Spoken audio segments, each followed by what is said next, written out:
Hi everyone, today I'm going to show you an animation trick that's going to take your animation from good to great. This simple trick will really elevate your animation, and it's just a simple trick, and all animation is based off of this trick. So stick around and let me show you. Okay, I'm here in Rive and I've got this animation of a horse. It's quite a complicated animation, as you can imagine, and I'm fairly happy with this animation. There's just one thing that bothers me. This horse looks a bit stiff, and I need to inject some bit of magic to make it really pop. So what do? I go to one of the main principles of animation. Let's just go to another artboard. And if you guessed that we're going to apply the principle of a bouncing ball, you're absolutely correct. So let's have a look here. I've got this simple bouncing ball here. And remember, in animation, there's a saying that says everything is a bouncing ball. And that is absolutely correct because everything is a bouncing ball. A bouncing ball conveys a sense of weight, and you have to be very mindful of the weight of your animation when you're animating. So a small bouncing ball will bounce, the bounce will be more extreme, and then if it's a heavy ball, there'll almost be no bounce. I think of an elephant versus thinking of something like a mouse, or in our case, a horse, which is a bit more of a bouncy animal. So we need to insert a bounce into the horse to make it really pop out.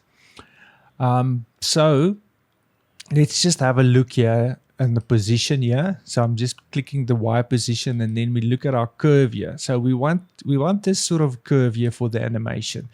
So how this works, if you interpret the curve, if you know how to interpret curves here for the graph editor, when it's steep like that, it moves fast, and then when it's slow like this, when it slows out like that, it slows down. So it starts steep, and then it slows down. So this is basically how the bouncing ball works. So we go up here, it goes up, and then it loses momentum, and then it hangs in the air, and then it hangs in the air, and then gravity pulls it down again. And then once it hits the ground, it just pops up again. So our fastest speed is basically when it hits the ground.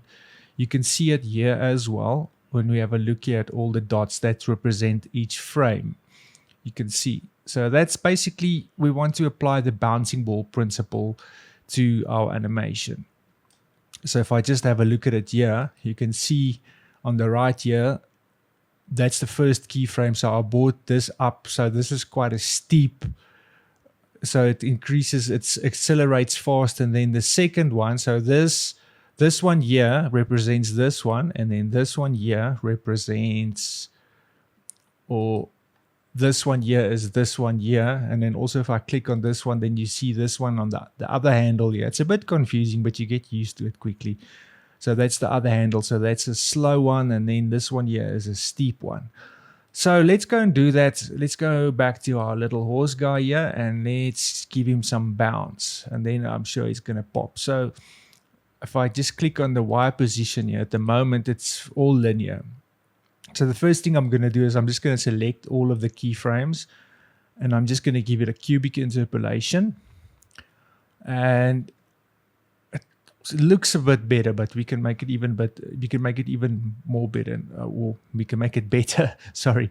So I'm going to select this first one, and then all I'm going to do is I'm going to drag this handle up here.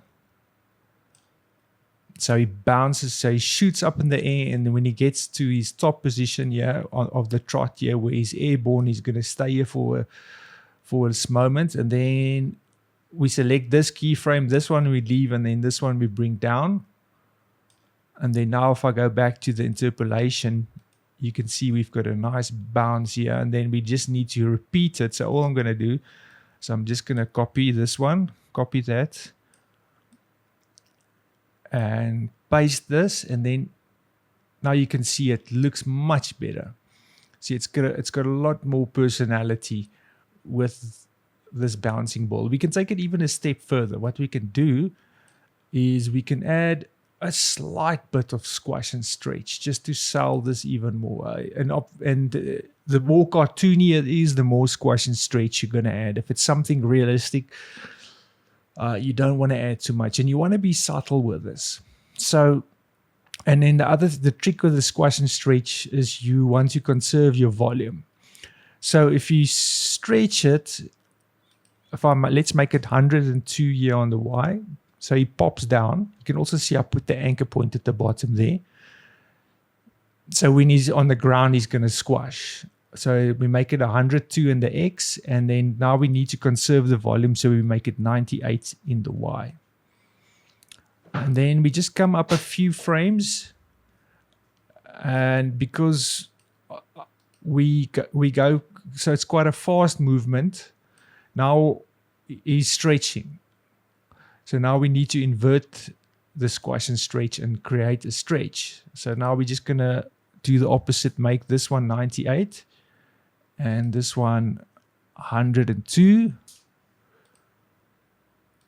So just a few, maybe 1, 2, 3 frames. And then when we get to the middle where he's airborne, this is the magic part. Now we just want to make it 100 and 100.